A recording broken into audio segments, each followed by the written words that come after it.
Hello अस्सलाम वालेकुम, कैसे हैं? ठीक है, उम्मीद करता हूँ आप लोग खैरियत से होंगे। और आज कराची वर्सेस पेशावर ज़ल्मी के ऊपर हम प्रीव्यूज़ देंगे, जो कि नेशनल स्टेडियम कराची के अंदर है। मैच 11 और नेशनल स्टेडियम का आखिरी मैच कराची के होम का। उसके बाद भी जितने भी मैचेस होंगे कराची के अवेज के अंदर होंगे। तो ये एक अच्छा आखिरी सुनहरी मौका है जो पेशावर को मार के पॉइंट टेबल थोड़ा बेहतर कर सकता है, वरना आगे ऐसे चांसेस नहीं मिलेंगे। मुमकिन है कि अदर होम वाली टीमें पकड़ सकती हैं ग्रिप में। आगाज़ करते हैं। जैसा कि आप ये देख रहे हैं पिच की कंडीशन, जो कि पिछले मैच की कल की जो इस्लामाबाद के खिलाफ हुआ था, और आप जिस तरीके से देख रहे हो अच्छे खासे क्रैक्स हैं। आज तो बहुत ज़्यादा क्रैक्स होंगे क्योंकि एक ही पिच का ज़्यादा इस्तेमाल हो रहा है रद्द-ए-अमल, तो बहुत ज़्यादा फ़र्क आ रहा है खेल के ऊपर भी। और बैटिंग थोड़ी सी सुस्त होती जा रही है पिच की, बाउंस का थोड़ा सा अच्छा कम आ रहा है। इसी तरीके से अगर आप डायमेंशन का देखें पिच के बाउंड्री का, तो स्टेट आपका 77 है, 74 आपका लॉन्ग ऑफ आपका 74, दोनों बराबर है। Square leg 64, square of 67, fine leg आपका 60 और थर्ड मैन आपका 57 है। बैक का स्ट्रेट आपका 61 मीटर है। तो यानी आपका सिर्फ इस एक स्टेट यानी पवेलियन एंड का है, वो आपको सिर्फ अच्छे मार्जिन में नजर आ रहा है। स्क्वायर लेग और बैक का थोड़ा कम मार्जिन है, तो वो अगली स्टेट में इस तरफ खेलने वाली के लिए इस तरफ हिटिंग करना थोड़ा इजीली हो जाएगा। तो इसी तरीके से आप ये तो मैंने आपको दिखा दिया। अब ये जो पिच कंडीशन देख रहे हो, ये आपका कोयटा वाले मैच की कंडीशन है। और जिस तरीके से आपको बाउंस मिल रहा है, और कम से कम भी ये थोड़ा सा फर्क है। पिच कम फटी हुई आपको नज़र आ रही होगी चौथे मैच की। और बाउंस का आपने देखा होगा, जैसे कि लो बाउंस कितनी जा रही है, हाई बाउंस कितनी आ रही है। ये मैच 6 का है जो कराची किंग्स वर्सेस लाहौर कलंदर का था। और स्पिन का आपको अच्छा खासा रद्द-ए-अमल आ रहा होगा।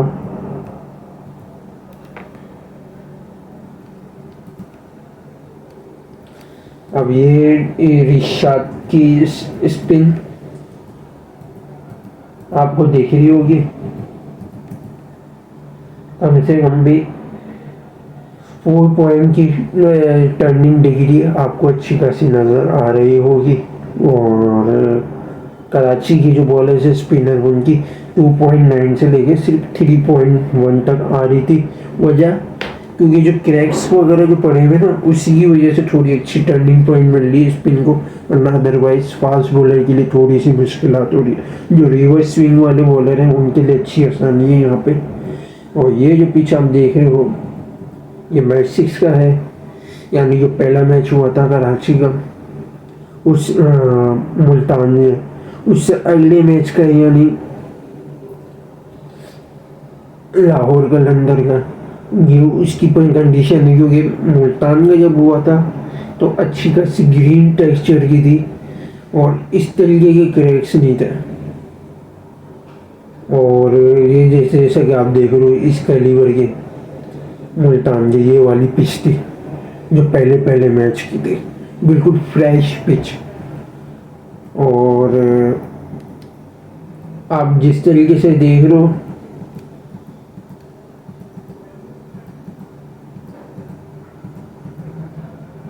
लेंथ डिफरेंस आप ये देख रहे होगे, जिस तरीके से लाहौर का बाउल्स आपको कितना मिल रहा होगा और कराची का कितना आ रहा है। आपका लेंथ डिफरेंस देखो तो 3.24 मीटर का है। यानी आप कराची की बाउंस की लेंथ देख लो, लाहौर का कितना पड़ेगा। तो लाहौर का fully on flat track condition होगी।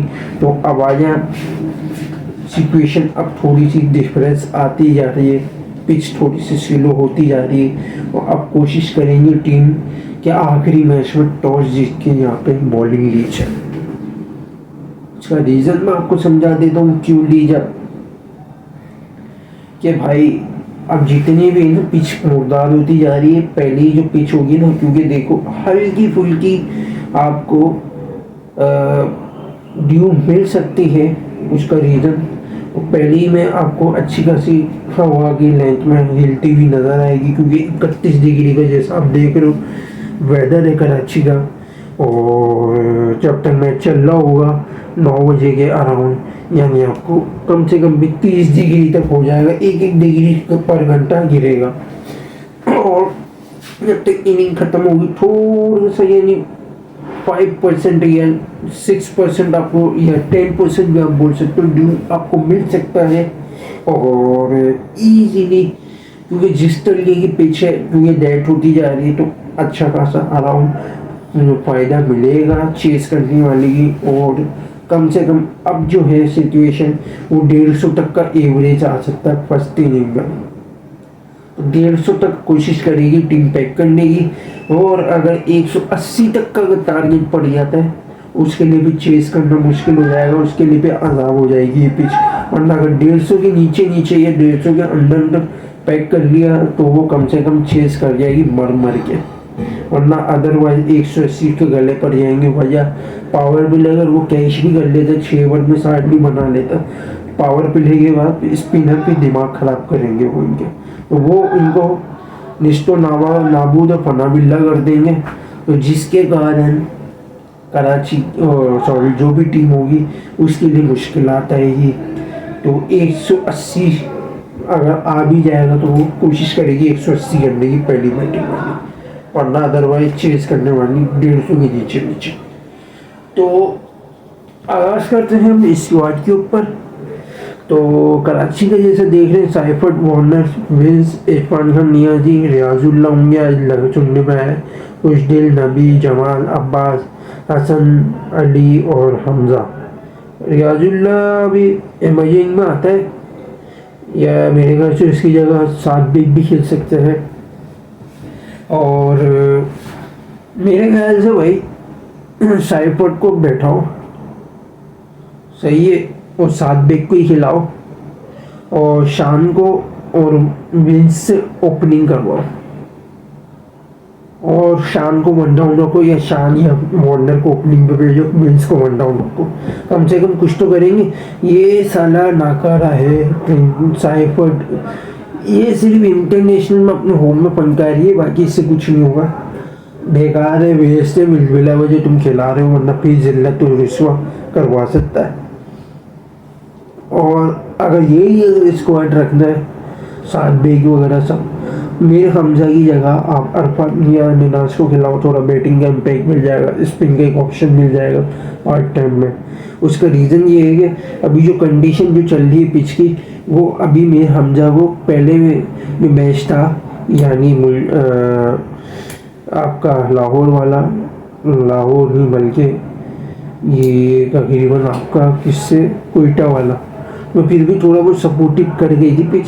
अब नहीं करेगी भाई, इसको अभी एक मैच के लिए आप बैठा के रखो, सही है। पावर प्ले में आप भले हसन अली, आमिर जमाल, मोहम्मद नबी को आप यूज़ कर सकते हो। मोहम्मद नबी को आपने यूज़ नहीं किया था कल, जैसा कि मैंने आपको 3 दिन पहले सॉल्यूशन दिया था, और उससे अगले दिन क्या सॉल्यूशन निकल के आया था मोहम्मद नबी का, आपके सामने है। मोहम्मद नबी को, आमिर जमाल को और हसन अली 3 को यूज़ करो, कम से कम हसन के 3 ओवर, आमिर जमाल के 1-2 और नबी के 1-2 यूज़ कर सकते हो। तो मिल के 6 ओवर कम से कम एटलीस्ट डालो, तो फ़ायदा आपको मिलेगा, लाजमी कन्फर्म मिलेगा। और कोशिश करो नबी को थोड़ा सा खुशदिल की जगह पे ऊपर रखो बैटिंग में। इसी तरीके से अगर आप आ जाओ पेशावर की बैटिंग में, मोहम्मद हारिस है, बाबर आजम है, आपका साइम अयूब है, कैनमोर है, हुसैन तलत, समद, जोसेफ, आरिफ याकूब, अली रजा, ओवन और महमूद। मैं तो भाई यही फेवर में हूँ, साइम और हारिस ओपनिंग करवाओ, लेकिन ऐसा होगा नहीं। बाबर भाई कहना है, वो तो भाई अपनी जगह पे खेलेंगे। तो जिल्दत फिर भी हो सकती है। और अगर कंडीशन वाइज अगर टॉस जीत के अगर बैटिंग में ले ली, इससे बड़ा चूतिया और कोई भी नहीं होगा। आज की हम प्रेडिक्शन दे देता आपको। अगर कराची टॉस जीत के अगर बॉलिंग लेता है 180 तक अगर वो पड़ते हैं रन्स, तो आप कह सकते हो 20% चांसेस हैं कराची के, 170 पर 30%, 160 पर आप कह सकते हो 40%, 150 पर 50, 50-50 की आपकी फाइटिंग स्पीड हो सकती है। इससे नीचे जितने का टारगेट होगा कराची के 100% चांसेस होंगे। और अगर इसी तरीके से अगर पेशावर अगर टारगेट देता है, बॉलिंग देता है, 200 तक का टारगेट पड़ता है अगर पेशावर को, तो 0% चांसेस है। 190 10%, 180 20%, 170 पे आप 25% बोल सकते हो, और 160 पे आप 30%, 35 आप लगा सकते हो, 150 पे आप 40% दे सकते हो परसेंटेज। से नीचे जितने भी होगा वो पेशावर के चांसेस में आएंगे, क्रिएट होंगे। और पर पेशावर का थोड़ा सा मार्जिन इसलिए कि आपको मैं कम दे रहा हूँ, इसका रीज़न ये है कि जितने भी जो चेजिंग कॉस्ट में उसमें बैटिंग जो है कराची और पेशावर की बराबर है। और इसी तरीके से अगर आप बॉलिंग वाइज अगर देखा जाए तो वो भी बैट बराबर है, दोनों को 2 नंबर 2-2 नंबर एक देंगे। और अगर होम एडवांटेज का हो तो वो कराची का है, तो 3 नंबर आपके कराची को जाएंगे और 2 नंबर आपके पेशावर को। इसीलिए हम 55-60% के हिसाब से हम जा रहे हैं कराची किंग्स के साथ। कराची जीत सकता है उम्मीद करता हूँ, वरना ये जो 45-40% इसमें भी पेशावर बाजी ले सकता है। तो यही था। और लाइक और शेयर और सब्सक्राइब जरूर करिएगा, बेल आइकन को जरूर क्लिक कीजिएगा। Thanks for watching video. अल्लाह हाफिज़।